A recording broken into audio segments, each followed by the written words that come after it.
So tumigil tayo saglit dito sa gilid para magpahina-hina ng ulan. Wow, what happened here? Lala guys, kaya katindi yung dumang bagyo guys.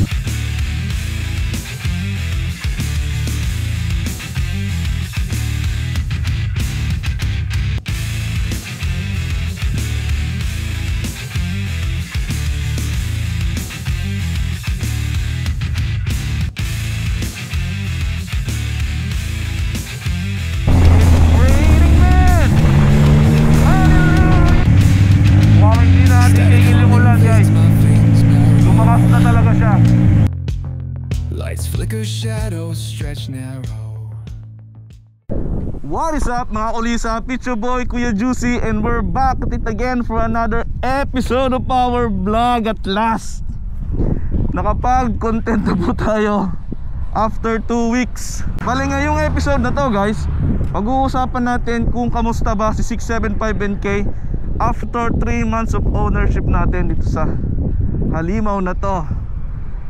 Damn, pogi pa rin talaga. Sobrang na-miss ko to guys. Ngayong araw punta tayo ng maybe kahit sa Anilaw lang, ikot lang tayo. Pag-usapan lang natin kung kamusta ba itong motor na ito, no? Kamusta ba yung baby natin? So tara. Woo! What a beautiful day guys. Actually kanina umaga medyo umuulan pa, kaya sabi ko mukhang malabo na naman. After lunch uminit na. Ganito yung itsura guys. Tara tara.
kumparahin yung ergo ng bike, kasi sports bike yun, actually super sport.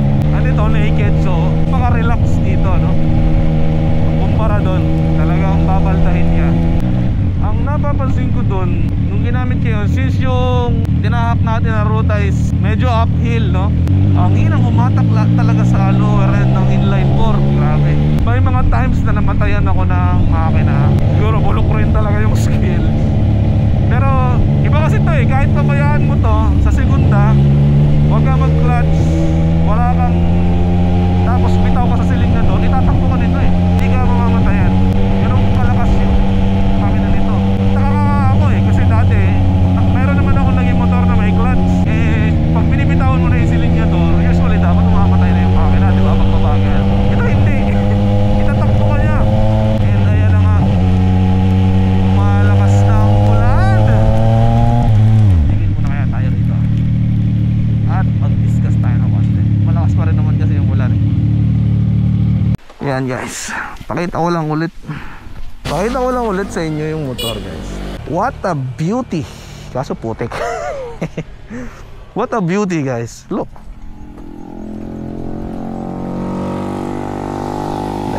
So tumigil tayo saglit dito sa gilid para magpahina-hinan ng ulan. Kita nyo ba kanina? Grabe, sobrang init nung panahon. Sobrang init nung panahon. So akala natin all throughout the ride will be mainit. Pero tingnan nyo ha, hindi init yung araw pero umuulan.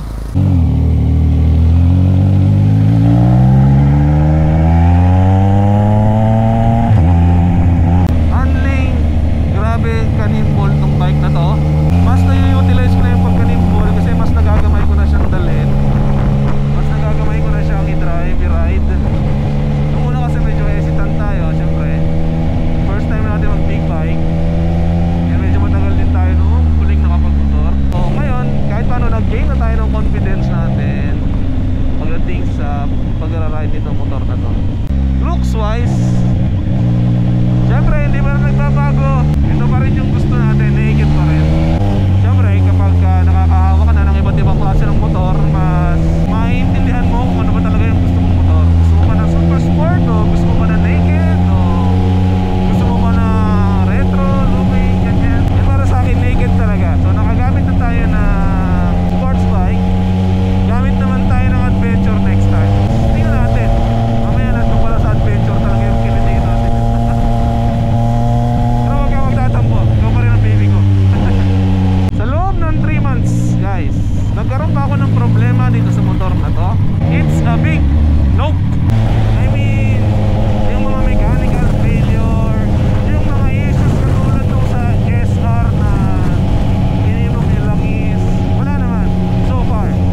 sa landslide yung mga daan dito, no?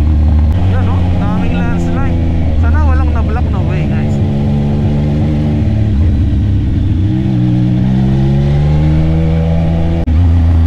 Ang lala, guys. Kaya katindi yung dumaang bagyo, guys. Shoutout sa mga official na Kanilaw. Salamat po at ina-actionan nyo kagad pag may mga ganyan. Tingin tayo saglit sa isang spot dito para makapag-picture-picture. Picture-picture tayo, no? Kala mo layo sa kanila eh. Malapit lang po sa amin itong Kanilaw, guys. Yan. Kuhanan lang natin ang isang maganda-ganda dito.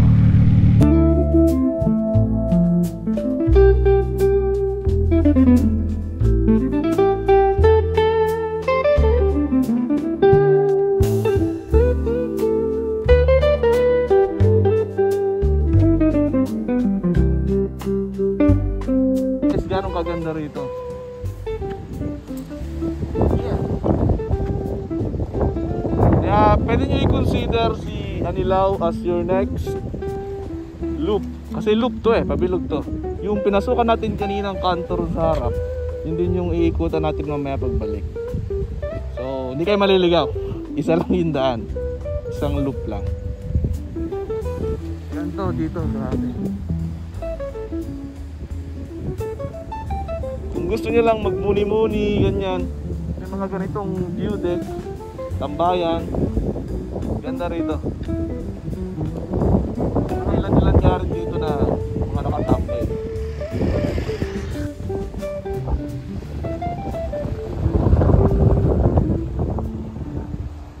So ayan guys, bago pa tayo abuti ng malakas na ulan dito, tara't gumora na. Medyo nararamdaman ko na naman yung ambon eh. Oh, diklum na naman, kulimlim na naman yung langit. Taka na. Balikan na ulit natin to banda-banda dyan pag maganda na yung panahon.